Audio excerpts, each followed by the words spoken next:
አንዱ መምህር እመቤታችን በስቅለቷ ቀን ይላል። አንዱ አባት የምንበላውና የምንጠጣው ስጋና ደም የእመቤታችን የማርያም ነው ይላል። አንዱ መስቀል ላይ የፈሰሰው የማርያም ደም ነው ይላል። ምን ጉድ ነው? ምንድነው እየሰማን ያለ ነው? ግን እውነት ይሄ የኢትዮጵያ ኦርቶዶክስ ተዋሕዶ ቤተክርስቲያን አባቶች ናቸው? የምር ነው? በኦርቶዶክስ ተዋሕዶ ቤተክርስቲያን ውስጥ የሚያምኑ ናቸው?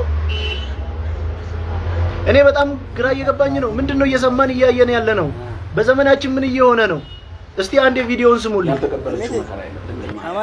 ህይወቷ በመንከራተት ያለቀ ዛሬም በስቅለቷ ቀን በልጇ ክብር የነገሱና አስኬማ የደፉ አባቶች ሁሉ ሳይቀሩ ድጋሚ ሊያስለቅሷት ይሞክራሉ። ያቺ ቤዛ አንተ መስቀል ላይ የዋለው የድንግል ማርያም ስጋ ነው። አንተ የማን መሰለ ቤዛ የሆነው? ደስ ይበልህ። በቀራንዮ የፈሰሰው ደም የማን ነው? ስጋን የለበሰ ከሷ ነው። የሷ ደም ፈሷል። የሷን ስጋ አይደል እንዴ ተዋህደው? የምንበላው የምንጠጣው ስጋ የማን ነው? የሷ ነው። እሺ ይሄ ምንድነው? ምንድነው የሚባለው? የምንበላው የእመቤታችን የቅድስት ድንግል ማርያም ስጋ ነው።